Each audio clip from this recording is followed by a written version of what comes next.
Well, hello, and welcome to another SOLAS webinar, and really excited for today's one because we have a very special guest joining us from the other side of the world, Stephen McAlpine. Welcome to the SOLAS webinar. How are you doing today? Great. It's great to be with you, Andy. Though I would say you're actually on the other side of the world. That's how Australians see it anyway. Great to be with you, though, and great to be involved in the continuing conversation about some of the things we've been talking about in the past too. Well, it's funny you said that. I remember once actually being in Australia. I've been down there, had the privilege of visiting 2 or 3 times, and an Australian friend showed me. I know this is a common thing. He'd got a map with actually had like Australia at the centre of the map and everything else around the outside. And it was really interesting as a Northern Hemisphere person to go, oh, there is a very different way of seeing the world depending on where you're based. Well, it's great that you can be with us from Australia, and the time zones can work. And of course, we've had you before on the podcast. That was great fun. And great to have you back talking about this incredibly exciting and I think really important book you've written called Being the Bad Guys, which we'll get to in a moment. But Stephen, firstly, it's just good to give people a bit of your background. So you are based in Perth, in Australia. Now, for people who may not know Australian geography, which is a terrible crime, I appreciate. Lots of people know where like sort of Sydney and Melbourne are. Where is Perth located in terms of sort of where exactly you are? Right down the bottom on the left-hand side, as far as from Sydney as you can get. So it's about a 4-hour, 40-minute flight to Sydney, or 4 hours, between 4 hours 40, depending on the wind directions. And so I make that trip a bit, and it feels it. And there's not much in the middle. There is stuff in the middle, but it's pretty dry continent. So it's not like America where you fly over a lot of people. You don't fly over a lot of people on the way to Sydney from Perth. My other memory of Australia, the first time I went, is how big it was, because I remember flying into Melbourne, and as you come down from, I think, out of Singapore in this case, as we made landfall, I got excited. It was Australia. Do I need to begin getting ready for landing? And suddenly realizing to my despair, oops, there were lots of hours of nothing to go. So it's a big. There's a true hell in the late flight from Sydney back to Perth into a prevailing wind. I can tell you that. Well, you work as a pastor. You pastor there in Perth, leading several churches. You are also an avid blogger, and we've put a link to your blog in the show notes for the webinar. In fact, that was where I first came across you. Funnily enough, actually, was reading the blog and loving some of the stuff you've done. And then you also, this is an interesting one on your bio. You are also a communicator for the City Bible Forum. Tell us about that. What does that mean?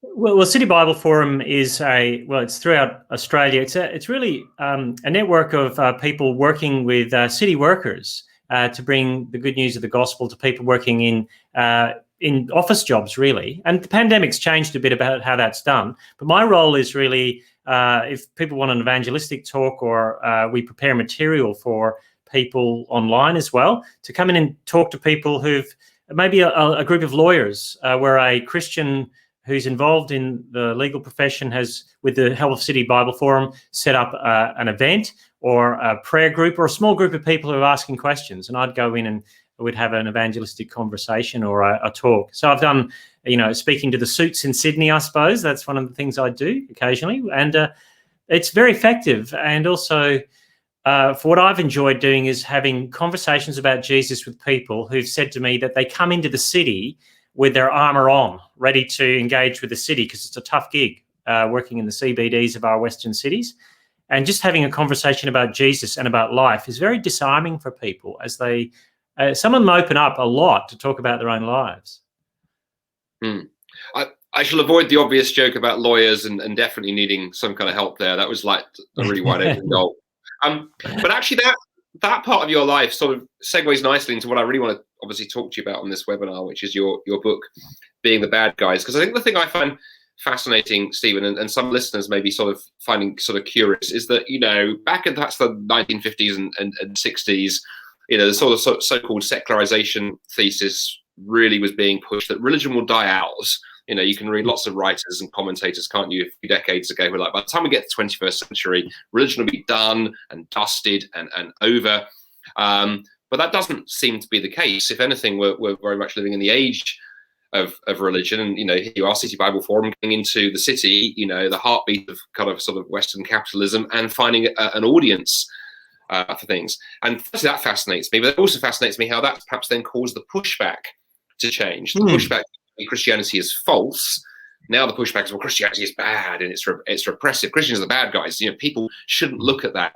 Can you perhaps help us begin exploring where that's come from? And if you want to talk a bit about City Bible Forum's work too, what you found, but that context for your book and the changing questions fascinates me. Yeah, look, I wrote that book. I guess the title is a bit of a riff on Michael Douglas' character, William Foster, in the movie Falling Down, where he's sort of confronted with the fact that he's the bad guy and he's a bit discombobulated by it. And he said, I'm the bad guy? How did that happen?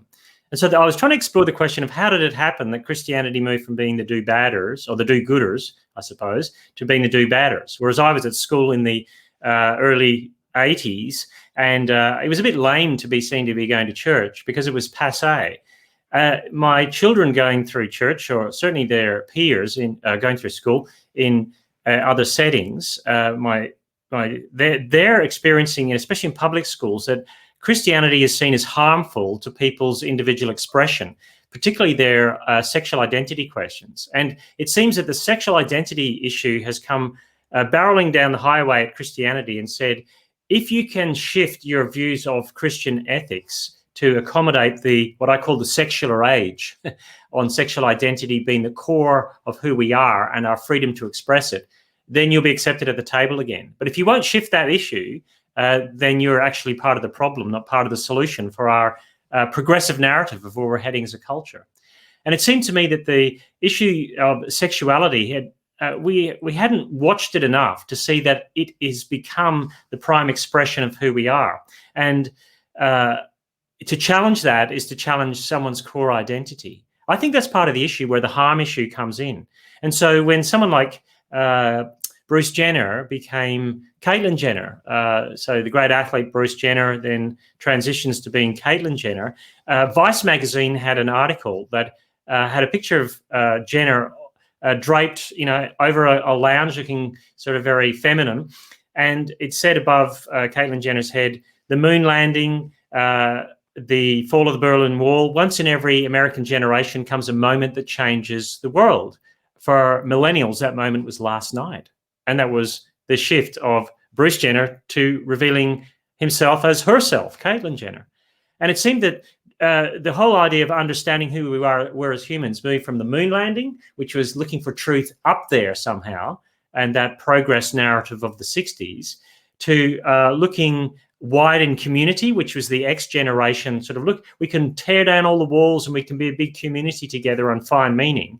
And when that failed us, we look within ourselves. We're looking for meaning within and how we can transform ourselves at our deepest level. And sexuality is the place that's landed very strongly. And I think that's part of the narrative. The other flip side of that, of course, is the church hasn't covered itself in glory in the last 20 to 30 years and how it's dealt with sexuality matters within itself. So the whole royal commissions around the world, the whole child sex abuse scandals, all those things have added to this mix that says Christianity, when it comes to your individual expression, is actually quite hostile. It's trying to straitjacket you into something that will not allow you to be your authentic self. One thing that fascinates me here, and I want to talk about the sexuality piece in a little more detail about in a moment, Stephen. One thing that intrigues me is there also a sense in which some of this sort of push back on Christianity kind of right now has also got connected with the whole sort of reaction against the sort of colonial imperial past piece as well. Because one of the things that also intrigues me is that the fact is that it's Christianity and the church that often gets it in the neck here, whereas things like perhaps Islam tends to get a bit more of a free pass. So my academic background is Islamic studies, and I've always found that fascinating that Christians and Muslims, we hold a very similar sexual ethic actually in some ways, but it's Christians who get painted as the bad guys for often, whereas Muslims can say almost the same thing and not. And so there's also that sort of sense is there also going on that we want to disconnect and decolonize everything, and Christianity gets caught up in that. Is there a bit of that going on too? Oh, that's massive. And part of that is to do with, I guess, the secular narrative very strongly is that the myths that have built up our society have been deficient and we need to deconstruct them. But there's also that whole intersectionality aspect of it, that if you're playing, if you are the Christian, then you're higher up the pecking order, and so you should a higher expectation is put upon you for your sexual views than, say, perhaps someone from a Muslim community who has less privilege than you do, and so is further down that privilege ladder. At the same time, it's a very patronizing way that secular people look at other religions outside of Christianity. I get into an Uber very frequently when I'm going to airports or in different cities, and the Muslim Uber drivers are the most interested in Christianity, and they're intrigued that Australians, by and large, refuse to talk about religion at all. So I think part of the problem with secularism isn't that it's confident, but it's actually quite brittle because it doesn't want its story challenged. And as you look at the secular thesis, which was, history is like a cable car ride, secularism will take over and Christianity is going to go down the hill like that. That hasn't happened. History is much more like a roller coaster ride, where secularism or the church sort of in diminished ways has been happening in the past, but then it flourishes again, as it did in the 50s and 60s, early 60s in Australia. And even now, the interest in Christianity, the hostile interest towards Christianity in some sectors of the culture and the media and the law and politics is not reflected in how Australian families do their schooling. 32% of Australian families send their children to independent schools, the majority of which are Christian schools. So there's something about the way Christians do schooling and the pastoral implications that arise from that secular families like. It's as if the fruit of the gospel and the root of the gospel are being separated. Now, the secularism narrative, when you read things like Mark Sayer's book, Disappearing Church, he speaks about the fact that the secular framework as it stands, very much in its progressive sense, wants the kingdom without the king. It wants the fruit of the gospel without the root of the gospel. And Tom Holland would say that Christianity has done too good a job in giving so much fruit of the gospel to the Western world that the secular narrative is, oh, we'll take it from here, thanks. We don't need the Jesus bit. But so that's where the hostility is coming, that I think the fruit of the gospel, the human rights issues, the fact that individuals have dignity, value, and worth in and of themselves, those Christian things are assumed that somehow we can have those without the Christian bit. So it's in a funny state of flux, I think, at the moment, Christianity in the West. But certainly the secular narrative is that Christianity's had a seat at the table way up the front far too long, and it needs taken down a peg or two. Well, it's fascinating. As you were talking there, Stephen, there were so many things going in my head thinking we could explore that rabbit trail, and particularly the Tom Holland piece you mentioned. Followers of Solas will know that we talk about Tom quite a lot. Actually, there's a whole raft of scholars, as well as Tom, there's Douglas Murray and others who are fascinating because they're secular, right?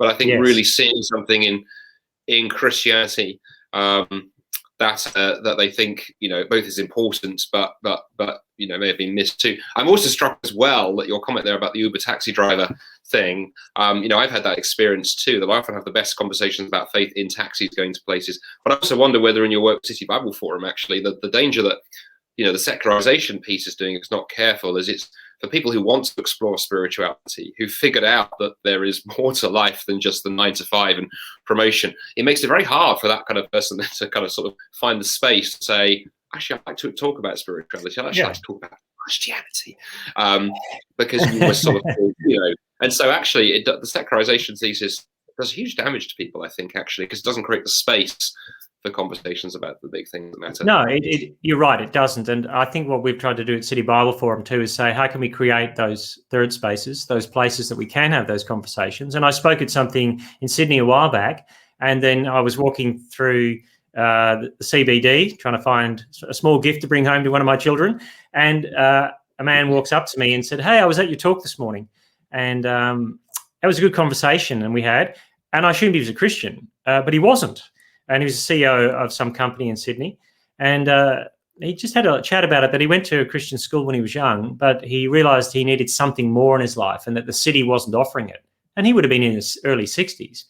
And so maybe there are times in your life where there are openings, and I think that's true, that where the transcendent pokes through. See, part of the secular narrative, and if you've read Charles Taylor, who seems to be the third Bible for most evangelical reform people speaking about secularism at the moment, is that he's saying that this idea of transcendence just doesn't go away that easily. And the secular myth has tried to push it away and scrape it away, but it still pokes through. And it pokes through in our lives in different times, in different areas. And I think when you have kids, it does that, which is why many people send their kids to Christian schools. They don't necessarily want Jesus, but they like the values. And I think when you're in your prime, maybe in your late 50s, and you go, oh, I have it all, now what? There are times when that happens as well. So don't discount God's working in people's lives. And I think that's one of the things we don't want to take on as Christians. We don't want to be secular Christians. We want to believe that there is a transcendent world. And I think having the conversation in the public square is hard, but it does raise, you get people sidle up to you who go, I don't want you to say it on Twitter or Facebook, but I think there might be something to this. So being the bad guys is kind of a tongue-in-cheek comment about what Christians feel like, because I think underneath the noise of Twitter and Facebook and the hostility of the progressive media, there's still a strong desire for something spiritual. And Christianity has a framework that is good, satisfying, and true, I think. There's a great wisdom in there, Stephen. I always find myself sort of saying to folks, I don't think you can stress enough, actually, how much Twitter, Facebook, and the noise in the media is not where most people are at. I think it's important for Christians to hear, important for our secular friends to hear too. But to return to the whole kind of being the bad guys narrative, one of the things you talked about in your answer to the first question I put to you was the sexual ethic of Christianity. That for many people, is the big stumbling block, right? The secular world says, you can sleep with whoever you want, whenever you want, however you want. The gender discussion has now come into that too. You can, don't need to be restricted to male and female. There's a plethora of different genders, be whoever you want. And Christianity, of course, comes across as incredibly restrictive, harmful, and outdated. We're seeing, the alternative narrative press through, certainly the humanities. It is everywhere. It's all over the university. You've got woke corporations decking themselves in rainbow flags and goodness knows whatever. How can Christians kind of navigate that? And then perhaps related to that, for folks who are watching this who would not describe themselves as Christians, Stephen, how can you convince them that Christianity has anything to say? Why would they even take a look when Christianity is outdated and passé and the world has moved on? Just some thoughts on that whole sexual area. Yeah. Well, the language of harm is now what's being used, that Christianity is harmful to someone's individual framework, and especially on sexuality. And I'd want to back that up a bit and say, well, that's too soon to tell, in one sense, that it's Christianity's framework of sexuality has served people pretty well. The family unit, the long-term family unit, is I think Rusty Reno from his book, I can't remember the name of his book, but he's First Things editor, and he talks about the family unit being the smallest sort of mediating institution between the government and the individual.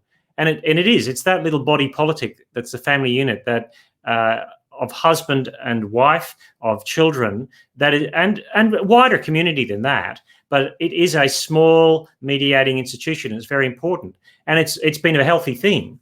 But to say that somehow the sexual ethic that's coming to replace it, or as I call it, the secular age, is somehow done and dusted, and we know exactly how it's not going to harm people, just isn't true. We've already seen with some of the issues around transgenderism that the push into changing young kids' genders very quickly is now being ramped back, even in Britain, through the law courts. And the National Association of Practicing Psychiatrists in Australia has said we need to take a very cautious approach to the issue of gender dysphoria. There seems to be a contagion issue going on. And so I think we're in early days to say, if Christianity is all that harmful, let's give it a run. Let's test your servants these 3 years, I guess, or 3 days, or three decades maybe, to say Christianity, let's see how this plays out over a couple of generations. It's way too soon to say if we throw a lot of money at the sexual revolution and we have lots of rainbow flags and lots of wear it purple pride days in our offices, that somehow it will generate a great community. I don't think that's true. And it certainly hasn't been proven by time. And so we don't live in a culture that values checking the truth of something across an extended period of time. We want results now. I'd say give it 30 years, 40 years. Come back to me then and see if these things have worked out as well as they have. So I'd say the first stage is Christians shouldn't panic.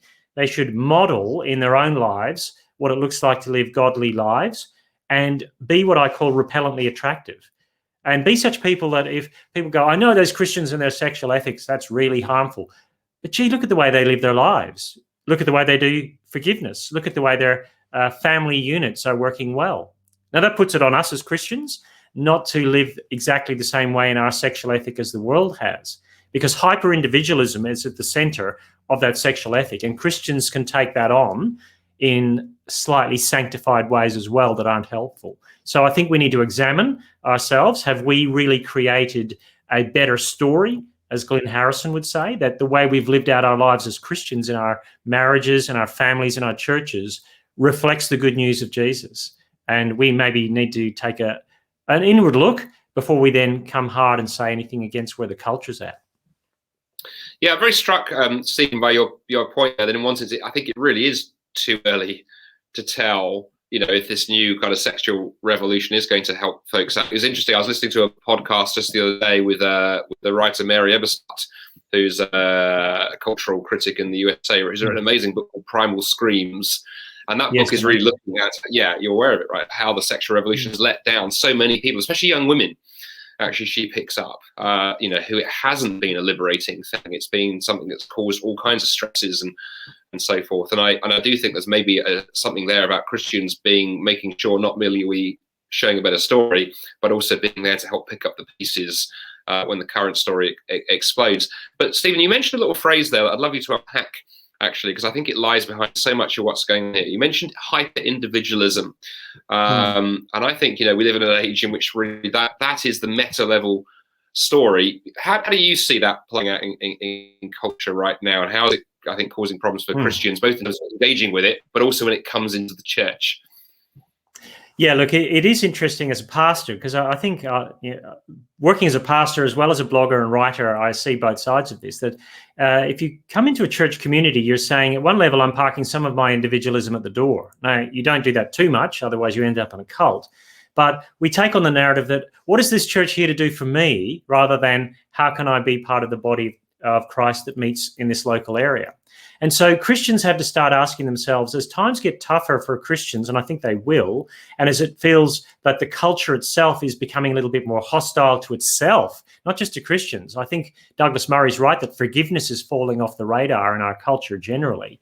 How do I subsume some of my individualistic urges that the culture has told me that I have a right to, for the sake of a body of people called the church that will help us together to flourish in a way that the culture needs?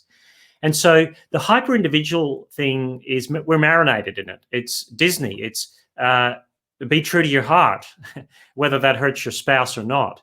It's you do you, all these things. And Dale Kuhn, in a book called Sex in the I World, said at many levels, for all the things that the sexual revolution has given us, two of the things that we notice are people are lonely and anxious. And those two things are not coincidences when it comes to the hyper-individualism of our age. The loneliness, the anxiety, and the insecurity. Because if you tell someone you are who you want to be, you do you, when it falls apart, the only person you've got to blame is yourself. And then there's no forgiveness anyway. And my wife is a clinical psychologist, and I do joke occasionally that you can say what you like about the sexual revolution, but it's funded us a very nice house down here in Perth by the river. And people laugh when I say that, but psychology practices in Australia are completely booked out with deep anxiety levels of people, not just the number of people, but the depths of the issues. And you're right, the domestic violence issues, the sexual violence issues, when the only thing you've got is consent to hold back the barrier of sexual anything, then you're in trouble. And consent is a very rubbery term. And if you read some of the things in some of the papers in England and Australia at the moment about the pornification of young men and the violence that they're committing against young women, even though they have had every consent class given to them in the world, you'll realize that something's wrong. That is the key issue. Yeah, and the other thing this ties into, which we probably don't have time to explore, as I say, there are so many threads in this conversation. It struck me, in terms of hyper individualism and what you were saying earlier about the family. I was reading recently, when you look at the statistics on things like folks now having children much later or not having kids at all. One writer I was reading was pointing out, of course, children are now really the only non-negotiable commitment left. You can change your gender, you can abandon your friends, you can change your job, you can move country, you can walk out on your spouse or your partner, and everyone will just celebrate you for being true to yourself. The only thing that nobody will do that to is if you abandon your kids on the doorstep and walk away, then you are considered a bad person. It's probably the one non-negotiable commitment left, which is perhaps why the family. Was that something? Well, I say give it time, because there was an article in the Federalist yesterday or this week that was asking the question, why did the New York Times on Mother's Day have an article celebrating everyone who never gives birth? And it was saying that there's a hatred of children in a post-Christian Western world, that children are seen as part of the thing that's stopping you getting what you want and are stopping you from being as authentic as you need to be. Now, that ranges from anything to do from abortion through to whatever it is. Whatever it is, it's seen as somehow more noble to forge ahead in something that is completely yourself. And this is obviously in New York City, so you don't go to New York City to have more kids. You go to New York City to achieve. But those things trickle into the rest of the culture. And part of the sexual revolution thing is that your phone, our pieces of technology are the things that drive it quicker. What took time to get from the big cities to the small villages now takes no time at all. So the sexual revolution moves quicker through the ether than it used to, or the thinking of it does as well. And so perhaps, though, reality will kick in. If you live in a village in Africa, you don't have the option to not have children because you need those children to survive for your next generation and to farm your land and to keep the place going. In New York, maybe you don't. But you will die alone, and you will die in an aged care facility without anyone holding your hand who isn't paid to. That's the future. Yeah. So there's a lot. I was also smiling because it's a slight random tangent, but it reminds me, years ago I used to do youth and schools work, and I remember I was in some high school in London, just done a sort of a lesson on some aspect of philosophy or something, and we came out of the classroom, all the kids milling in the corridors. There was an argument going on between two groups of girls. One teenage girl yelled down the corridor what I think is the best insult I've ever heard, which was, "I hope you die alone with cats." And I thought it was just fantastic. But that's the mantra of today's age. It's going to happen. Yeah, it's going to happen exactly. Stephen, I've got another question. Back to the book, which is the golden thread running this conversation. People who are wondering where you and I are going, because we could ramble over things for hours. So we talked a bit about the pressures Christians face, being seen as the bad guys, title of your book, and so on. I suppose the question now really is, how would you counsel Christians particularly to respond? Because I think I see a couple of trends out there. One is that Christians run away and hide. The kind of flight mechanism kicks in. You circle the wagons, close the doors of the churches, just huddle together against the great, secular maelstrom howling outside, and just hope for the best. The other is to just, rather than fight, is the fight reaction rather than the flight reaction. So you lash out and you get very shouty and yell at the culture. We see this on big sexual issues, didn't we? We saw it around gay marriage. We see it now perhaps on transgender, where just, thundering from our pulpits, we just yell at the world about how corrupt it is. My hunch is that neither fight nor flight is particularly helpful. But what do you think? Yeah, I wouldn't be storming the Capitol anytime soon, because I think that's a false path to go down. But I think the huddle together, put a chain fence around you and stock up on beans, spam, and shotgun and wait for the zombie apocalypse. That's not helpful either, because we're not called to either of those. I think what I would say about the church, and this is where because I think there's another draw card here. The church has to create a strong plausibility structure. It's got to be seen in our next generation of young people coming through as plausible. It's got to look good and plausible as a way I could live my life. And the reason for that is if you perhaps apostatized 500 years ago, it was a lonely existence. But if you now leave, you'd be a hermit living outside the confines of a plausibility structure of community and church and things like that.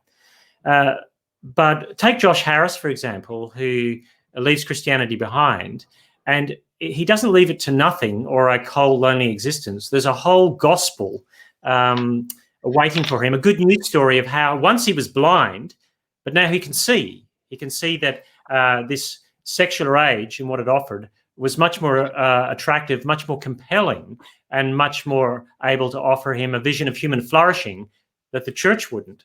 And so in his Instagram account, and he was a marketing man, he knows how to market things, Josh Harris had a photograph of himself standing on a lakeside next to mountains and trees looking out over the vista, very much like a new Adam in a new creation. So I think that the thing that will draw people away as much as anything won't necessarily be flight or fight. That won't be the things that most enervates us as Christians. I think it will be seeing a generation walk away from the gospel because there's another gospel on offer. The secular age is presenting itself as a beautiful gospel, but it is a facade. But what we need to do is say we need to create plausible, thick communities that, yes, they don't huddle together, but they certainly are thick enough that they give strength and meaning to the gospel, and they also look outward. They can live in the world and come back to the Christian community and draw strength. So we'll have to disciple our young people deeper than we have in the past and show them that through how we live together and our family structures together and how they engage with each other and support each other is actually valid, and it's something meatier and something more worthwhile than what the world has to offer. Because I do think that the sexual revolution has really only started, and that people will be surprised in an unhappy way as to how far down the rabbit hole we will go towards just returning to first century power as being the only thing that sexuality has got left for it. And that will be a very sad place indeed. Yeah, I think you're absolutely right. But Stephen, you mentioned the idea of thick communities there. You mentioned the idea of discipling of young people. You've raised a family. I've got a young family. I've got an 8-year-old and a 6-year-old. So this question is in our minds all the time. What kind of practical advice would you have for Christians in terms of raising young people in today's age? How do we build those thick communities? Because there's a great thing to talk about. We need thick communities that look outward. That's great language. What are the practical ways that perhaps Christians can be doing that well? I think parents want to hear, take the iPhone off your child, whereas my answer would be the first thing to do is turn up to church every week. Just turn up. Because what you're saying by not doing that, what you're saying by now it's once every 3 weeks, that is sort of regular. What you're saying by that is the good life outside of the church is far more compelling and will give you much further, give you a better buzz and will be more rewarding than these people here together. And just by turning up is discipleship 101. And I think that's absolutely crucial.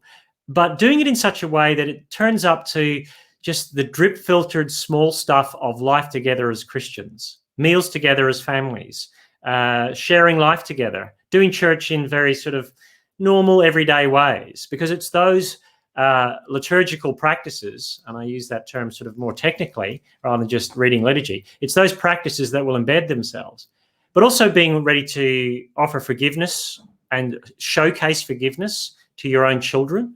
I think that's critical, that you can ask their forgiveness of something, and that as family units in church that have problems, you can solve those problems.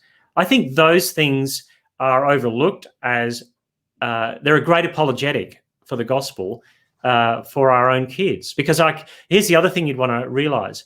You're not just, kids aren't just being discipled on Sunday or Wednesday. We're being discipled 24/7, and the world has a fantastic discipleship program for us if we want it. And the church has to counter that at some level. We have to actually equalize the pressure that the culture is imposing upon us, I think. and create a counterculture that looks better. It won't be perfect, and it won't necessarily have all the bells and whistles, but it will be something that our children can lean into. But if we're not leaning into it ourselves, and our relationship with other Christians is very thin or very inconsistent, or we're a 50-year-old who's been to 8 different churches since the time we were 35 and we've dragged our kids along with us, what do we expect when the world drags them away from church? I don't think we should expect much more. That's some great, very practical advice, Stephen. Thank you for that. Well, this kind of brings this part of the webinar kind of to an end, and I hope you've enjoyed that conversation that Stephen and I have had. We've been sort of talking in a very roundabout way about Stephen's phenomenal book, Being the Bad Guys. And if you haven't yet come across that book, it is available from any good bookseller, as the saying goes. And so here in the UK, you can get it through. We think you can get it through the Good Book Company. You can certainly get it through Christian booksellers like Eden Books. If you're watching this in Australia, because Stephen's got a big following there, Koorong and other sellers have it. And but anywhere books can be found. Also, do check out Stephen's blog, and again, there'll be a link to that in the show notes that go with this webinar for more of Stephen's writing. But what we're going to do in the remaining sort of 10 to 15 minutes of our time together is, Stephen, although we've pre-recorded this podcast, we advertised the fact and we solicited questions, because we always like Q&A, and we got some phenomenal questions came in over social media and sort of whatnot. Some more serious, some kind of less serious. So I've kind of picked, I think, 3 of what I think are the really best ones. But perhaps the most important question, let me begin with, and many greater wars and things have countries have divided on this very question. And the question we need to put to you right at the start is: if you had a choice of a Scottish shortbread or a British scone for your afternoon tea, Stephen, which would you go for? A British scone. Oh, you're in. Fantastic. I live in Scotland. The shortbread's good, but really, yeah, if you'd gone for the shortbread, that would have been it. Game over. So good. You passed the first test, and but far more seriously now. I can't believe that's a phenomenal question. There you go. Well, there you go. Exactly. Quite frankly, from my background, if it's got sugar in it, it's got to be good. But very seriously now, we've been sort of lightened the mood slightly, so thank you to whoever put that onto social media. The question that several people asked in different forms, Stephen, is that several folks suggested that one of the things that's done a lot of damage around this whole Christians being the bad guys piece is when Christians have literally been the bad guys. I mean, obviously there's history, which is one thing, but in more recent years, we've had a whole spate of Christian leaders who have just gone bad and just messed up big time. I think you alluded to some of the scandals in particularly the Catholic Church, but as Protestants, we can't get too clever and smart here either. How do we respond to people who say, you guys are the bad guys, because look at some of the stuff that you've done? I think tremendous damage has been done. What as Christians do we say when people raise some of those spectacular failures of church or Christian leadership? Well, for a start, I'd say read John Dixon's material on this as well. My fellow Australian, John Dixon, has written on these issues as well. And he's a great historian. So he's got great material about how the church is sort of possibly better and worse than you might think it is. You'd have to say yes. I think that the church has to take its licks a little bit, and it has wounded people. And it feels like, for people are going to say it's a bit rich for Christians to say, we're being kicked to the curb, or we're being the isolated minority, when many other people felt that way. And you'd only have to read some of the people who perhaps have moved, like Rosaria Butterfield's experience of living in a lesbian community when she was a professor of women's studies or queer studies at Syracuse University, was at a very thick community. It's not like Christians have got a monopoly on doing community well. And we don't have a monopoly on doing community poorly. But I would say Christians have failed when they have failed to be like Jesus. If you can find Christians that are more like Jesus, you'll find there are safer places to be. The irony is that Jesus was the holiest person ever, but that made him the safest place for people who felt they were really bad to be around. That astonishes me. Now, the other thing I think too is that Christians have unwittingly bought into many of the aspects of the secular frame very quickly, and the whole idea of success and power.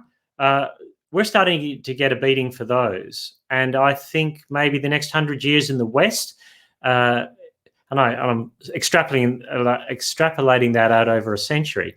Maybe it's time for us to be a little bit more creative minority on the edge and rebuilding, because you'd have to look at church history and see there are places where the church has gotten ahead of itself or too big for its own boots, and God does a work of refining among his people.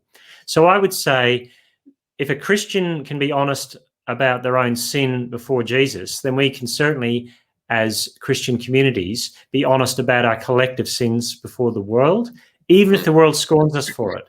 Because at the moment, I'm almost afraid to open up my online journals, Christian online journals, because I see another leader falling.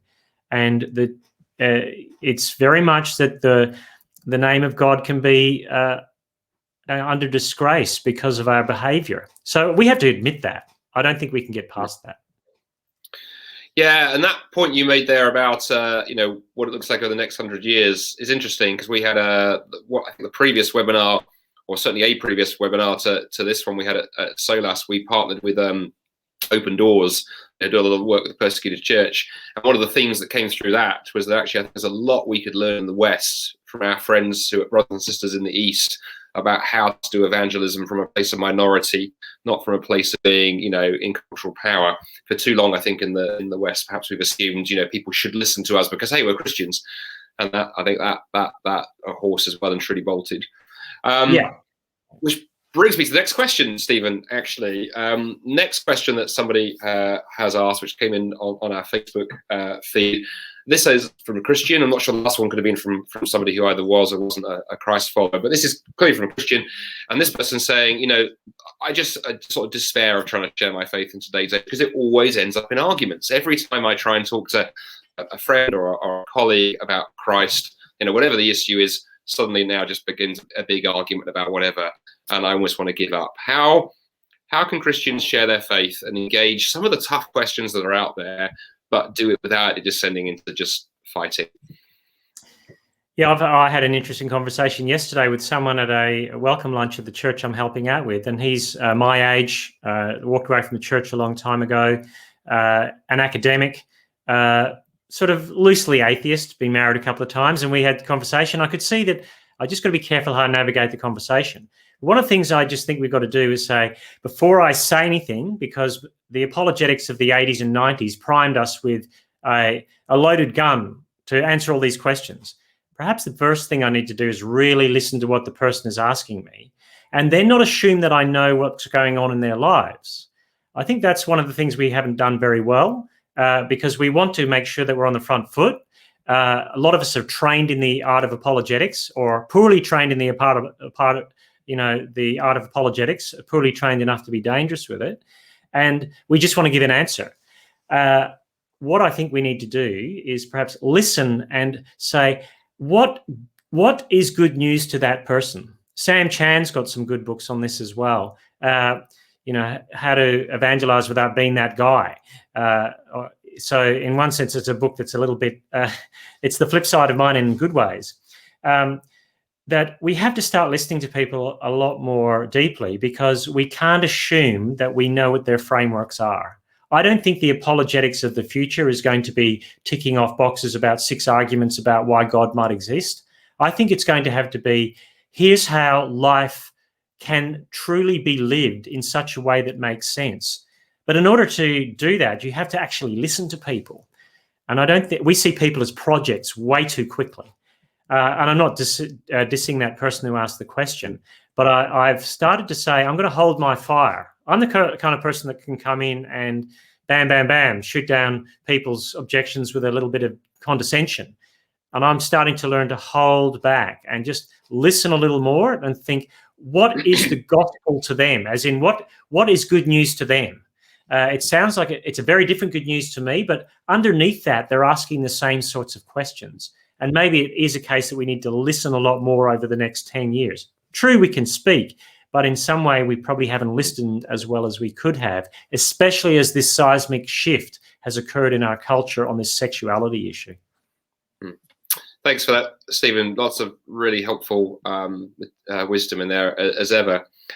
Last question I have for you today is kind of related to the previous one, but is actually sort of a more practical kind of example. Somebody has said, you know, how can I really maintain good friendships with a couple of my friends in particular who are gay, who are same-sex attracted? As a Christian, how do I walk the line between not wanting to be the bad guy and sort of beating up on them and always pressurizing them, but how do I equally not compromise? How do I maintain that friendship and also witness for Christ within it? Well, a whole range of issues there. And what encourages me straight away is that somebody is reaching out, wanting to build a connection. But of course, those are the two tensions, right? As say again, it's interesting how so many things come back to that fight or flight thing. So it's that fight or flight, but particularly within the example of friends who are gay. What advice would you give to a Christian trying to walk that path? Yeah, and it's probably not even just friends. It's you can choose your friends, but you can't choose your family, because there are lots of people finding that with family members, and that's part of the pain among family members, I think, at the moment, and tensions.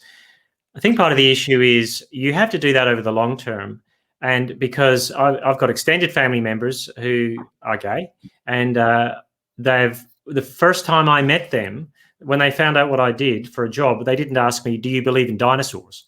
They wanted to know what I thought of homosexuality. So it's the foremost question.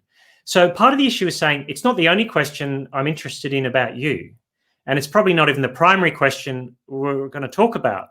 Now, you may want to say to that person, I want you to hold your horses. Don't ask me that question as the shibboleth question as to whether I can be your friend or not. And the culture's painted us as people who can only respond like that to each other, but we don't need to fire shots across no man's land like that. How you do that is interesting, and especially in a work setting, if you're working with people who hold very different worldviews than you. Part of the issue is you are going to get persecuted for living a godly life in Christ. There's no way around that. You will lose friends. And many Christian young people have walked away from the gospel because they do not want to lose the friendships they've got. But we've got to disciple people that actually the gospel will cost you friendships. It doesn't mean you need to be a jerk. And it doesn't mean that the only issue in that person's life that needs to be talked about is their sexuality. We're not just sexual. Let's believe that we're not just sexual beings ourselves. We're saying that. We're saying what other issues are there in your life. If you're somebody who takes an interest in someone, you want yourself to be almost repellently attractive. Like, they're weird, or they're terrible, they're those Christians that are supposed to be homophobic. But at the same time, we have great times together. They don't treat me any differently to how they treat their other friends. The critical bit, of course, is, can I come to your church and be an active serving member of your church if I hold to this lifestyle? That is a difficult one to navigate, and it will cost the church. I don't see any way around that, and it could cost you friendships. But it's got to be despite the way you treat that person, not because of it.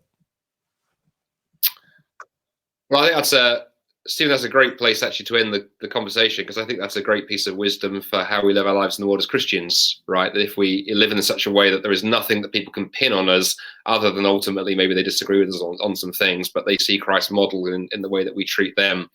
That's a great way forward. This has been a fascinating conversation. I could easily go on for another hour because there's so many things that you said that I'd love to have dived back in. And Stephen, thank you so much for taking the time today. It's been a pleasure to have you on a SOAS event as ever. Oh, thanks, Andy. And look, I've really appreciated people's questions, because what I think with writing the book, it's just made conversations continue that people can have themselves, and it just adds to better conversations over time. So I really appreciate it. Yeah, and presumably people want to continue the conversation. They can find you on the blog, and we engage with folks there. And again, hugely encourage folks to check out Stephen's book, Being the Bad Guys. So available from any good bookseller. Certainly, encourage you to think about getting it from a Christian bookseller or a small independent bookstore. Not one of the big chains who don't necessarily need all of our money. But wherever you get it from, do check out Stephen's book. It's a great read and will help you go deeper in some of the things that Stephen and I have talked about on this webinar. So Stephen, once again, thank you. And to all of you watching at home or on the move or wherever you're watching us on your screens. Thanks for tuning in, and we will see you in a couple of weeks' time on another SOLAS webinar. Goodbye from me, and goodbye from Stephen too.